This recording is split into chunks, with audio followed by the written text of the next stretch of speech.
When you're trying to capture a long time span of data, you usually can't get the accuracy you need when you zoom back in on that signal later on. Many engineers face this problem, and a simple solution is called segmented memory. Learn more about this and how to use your memory more efficiently.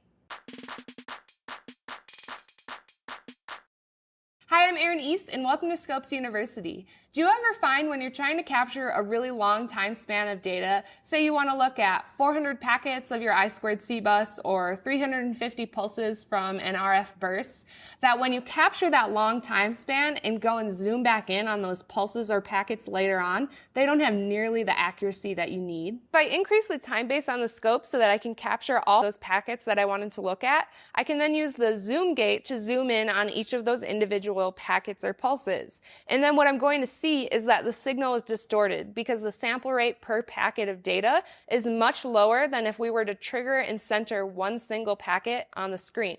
So you see, when I do this and decrease the amount of time we're looking at, I have a lot of signal detail, but obviously I can't see the 400 packets of data I wanted to look at if I'm doing it this way. And this is a common issue among engineers, and you're going to run into this problem no matter how much memory your oscilloscope has. And the really simple fix to this is called segmented memory. Segmented memory is especially useful when you're looking at a signal that has events that are spaced out and you don't necessarily care about the time between each of those events. So it's a really useful tool for things like measuring RF bursts, decoding serial buses, and really finding glitches in anything that is repetitive. This is not only used to achieve higher accuracy and sample rate in the packets you want to analyze, but it's also used to use your oscilloscope's memory more efficiently. So using your scope's memory the traditional way without this type of tool, you'll see that there's some dead time or space in between each of the packets or pulses you want to look at that you don't really care about. So let's say the actual packet itself is 700 nanoseconds wide, and the dead time in between is about 4 milliseconds long. If you were to capture this as is, the traditional way with all the dead time included, you would use about 99.98% of your memory on the dead time,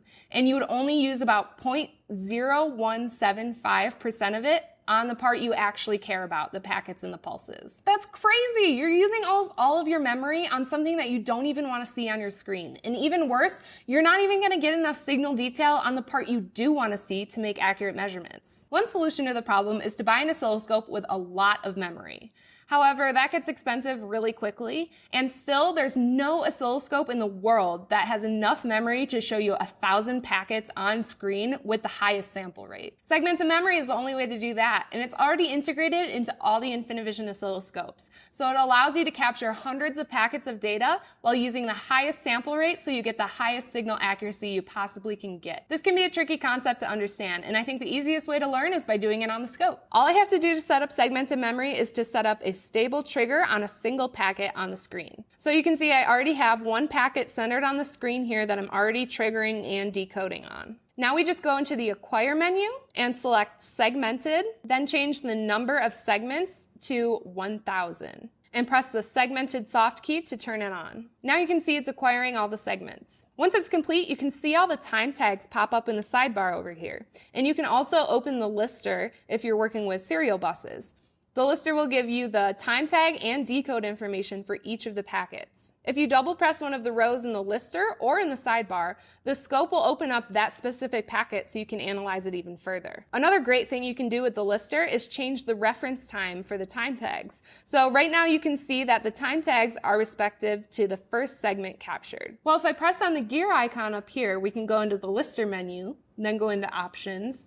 And then you can see here we can change the time to be relative to the previous error. You can see how this changed in the lister up here, and now this gives us insight into the frequency of each of these pulses, and we can understand more about the device. And just notice we have that really high accuracy with each of these pulses because we were able to zoom in on the time base and have the highest sample rate possible. This is much better than what we were working with before doing the old traditional method. So you can see how powerful this tool is into giving you more insight into your design. You're able to analyze that really long time span while keeping your accuracy really high. And segmented memory is not only useful for all those things that I outlined, but it's also helpful to save you a lot of time in your testing. You're able to just quickly and easily scroll through each of those packets and analyze the data and real time tags for each of those, rather than sitting there and having to scroll through all of the dead time and waste time on that. Thank you everyone for joining me. I hope you find this to be useful as you're analyzing those longer time spans of data, or even if you want to just more easily analyze your packets or pulses of data that you have. If you want to learn even more about segments in memory, make sure you check out the application note that's posted on the Scopes University webpage. If there's any specific topics you'd like to see in future episodes, leave a comment below. And make sure you subscribe to our YouTube channel so you can continue to see videos like this, and follow us on Facebook, Instagram, and Twitter so you can stay updated on what we're doing.